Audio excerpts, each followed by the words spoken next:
she tries to play his wife and all of that. All of that was cut as well. So what the Hong Kong version cuts into, unfortunately, is her in the chains already, and they try to cover it up. The fact that all of this plot is lost. Why he's smelling her is because she's wearing Anna's favorite perfume, or his favorite perfume. So, but what the Hong Kong version covers it all up with is simply like a subtitle that simply says, why did you make Anna leave me? And there's no madness left anymore. Seems well. She's very game as well. Very intense. It's first shapes as well. Yeah, I was wondering, since she's in Honor and Glory, if she's, it seems to actually have some martial arts background, and this was kind of, almost a full-on acting role, so to say. But I think she does very, very well. Again, Donna Jason. The only no other credits on IMDb other than in these two American Hong Kong productions. So hopefully she's doing well. that you can say as well. But yeah, in terms of standout scenes, other than the expected one towards the very end, what scenes do you think stand out really in your mind that you tend to remember? If it's not this scene, as a matter of fact, what do you think, Dave? What, for her or for the whole? Well, for the whole movie. Anything with Don Niam in it, really. It's definitely the central character. Without him, in his sort of performance in the film, it would be a very different kind of film. He definitely is sort of the top, top element of it. So he always I check him out here in particular when he's taken down. Okay, mommy, I'm sorry, mommy, and it's not like crying or anything. I'm sorry, mommy. He's focused. Yeah. Okay, mom, I'm following you, mom. We don't have any food, mom. I'll take care of that. And again, the cut from him abducting her in the office goes straight to her in the chains. If you can imagine that, listeners, it's you lose a whole lot in between, which is a shame. I think the best is interesting. Sorry, Dave. I was just going to say, you can tell from having seen both cuts, for me at least, I think you can definitely see that the filmmakers' hearts were in this version, and the Hong Kong version is kind of, it feels like something they had to do, I guess, because of the funding, rather than something they wanted to do, or something they chose to do. It seemed like they had to. It's contractual, or they had to adapt it for the sort of the Asian market. But it's definitely it definitely is just so empty. Yeah. And stiff and poorly staged and all of that. So it has its fun, because it's fun to see, kind of, though, a movie with almost all Westerners in it, really badly dubbed into Cantonese, and see the subtitles change sort of the names, or approximating the names. I think Dr. Simmons here is referred to like Dr.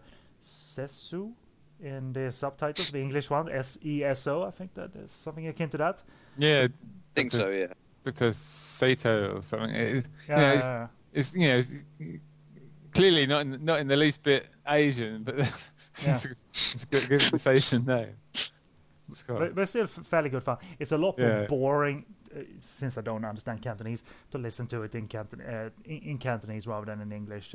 But it has its share of fun, because, and the most of the fun comes from the fact, as I mentioned, that it's an alternative, and it's kind of fascinating to put your head into why there was an alternative, and think of how that worked from a business standpoint, and why it was created, as we just talked about. I've always liked that. The kind of film nerd in me comes out during those moments. You know what I mean?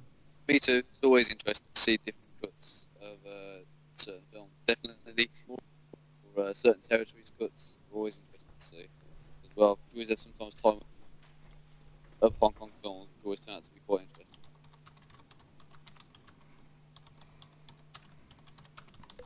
So, leading up to the ending here, many, we have a fight scene in between as well, but watching Undefeatable for the first time, do you remember watching it for the first time, or did you actually watch it for the first time recently, David? I'm pretty sure I've seen it before, but it was a long, this is when it got its early, its first ever UK, video distribution, because there's scenes in this that are really strongly familiar. But watching it again recently, it felt almost like watching it for the first time. It's only seeing it again subsequently that I think actually, I've got sort of recollections of having seen this like a good while ago, and certainly the video cover here seems really familiar. So I think I probably did, but this is back almost when it came out, so like nearly 20 years ago. So watching it again is like it's almost like a fresh. It's like watching it fresh, and it's good. It's really good fun. It doesn't slow down. It doesn't sort of Godfrey he knew how to keep the pace. He kept it going. He didn't let it sort of slack off, or he knew what he was doing. So and everyone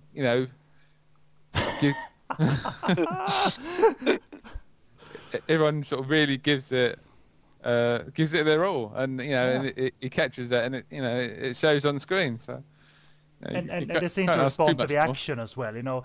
Some of it is a little bit stiff, but most of it flows very well. And in particular, I like these smaller bursts of fast action. But this is all good fun, because here you have a broader mixture of Hong Kong stuntmen, Cynthia, but also weapons, bottles, props, really, which is used well. There's some good usage of slow motion, actually, for select moments. Otherwise, slow motion can be a really, trek to get through, because it's used so damn much. But it's a, why not pour it on? Why not make it?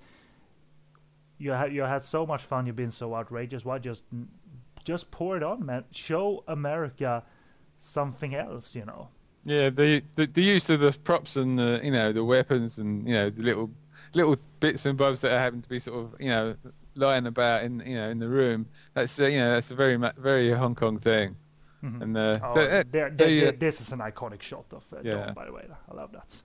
They do that really well here, and just sort of making use of what's there, and making it flow, just making it seem like that's entirely natural.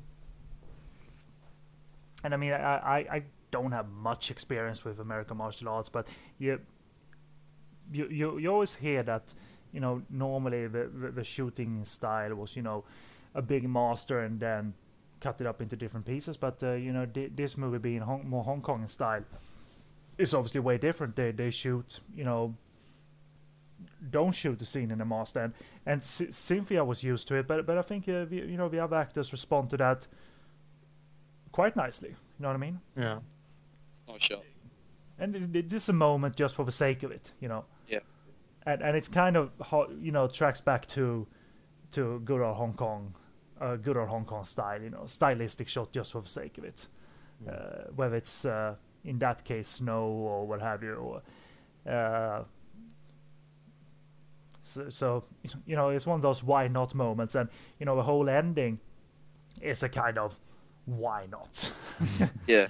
I think the film itself just feels like a Hong Kong film directed by a Hong Kong director, just starring Western actors instead of Hong Kong actors.